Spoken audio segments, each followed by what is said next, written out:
আপনি বলতে থাকুন না, কিচ্ছু হবে না। আচ্ছা, আমরা হাট ব্যবসায়ীরা আজকে এই পরিস্থিতিতে দাঁড়িয়েছি, সামনে শুনতে পাবেন, এই পরিস্থিতিতে দাঁড়িয়েছি। শয়ে শয়ে দোকানদার, হাজারেরও বেশি দোকানদার একত্রিত হয়েছে। হাজার হাজার দোকানদার, তাদের সাথে লক্ষাধিক লোক, পরিবার একত্রিত জড়িত।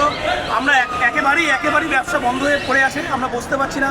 আমরা প্রশাসনের কাছে অনুরোধ জানিয়েছি আমাদের একটা নির্দিষ্ট টাইম বেঁধে দেওয়া হোক, যাতে আমরা আমাদের সুষ্ঠু জীবনযাপনের জন্য আমরা সময় বেঁধে ব্যবসা করতে চাই। আমরা স্থায়ীভাবে কোনো কিছু করি না, সামান্য প্লাস্টিক পেতে দোকানদারি করি। আমরা এই নির্দিষ্ট টাইম মতন আমরা রাস্তা পরিষ্কার করে দিয়ে আমরা যে যার মতন চলে যাই। তাই আমাদের একান্ত অনুরোধ মাননীয় মুখ্যমন্ত্রীর কাছে, যাতে আমাদের গরিব হকারদের রাস্তায় বসতে দিয়ে সময় বেঁধে দিয়ে আমাদের যাতে জীবনযাপনের জন্য এতটুকু ব্যবস্থা করে দেওয়া। আমাদের সোমবার মঙ্গলবার আমরা রাত্রিবেলা থেকে হাটে দোকান লাগাই, সকাল 8টার মধ্যে আমরা রাস্তা ফাঁকা করে দিই। আমরা দীর্ঘদিন ধরে এই ব্যবসায় করে আসছি, আমাদের অন্য কোনো কাজ জানা নেই। আমরা এই কাজ করি, আমাদের পরিবার সংসার সব কিছু চালাই। আমাদের মঙ্গলা হাট এশিয়ার বৃহত্তম হাট।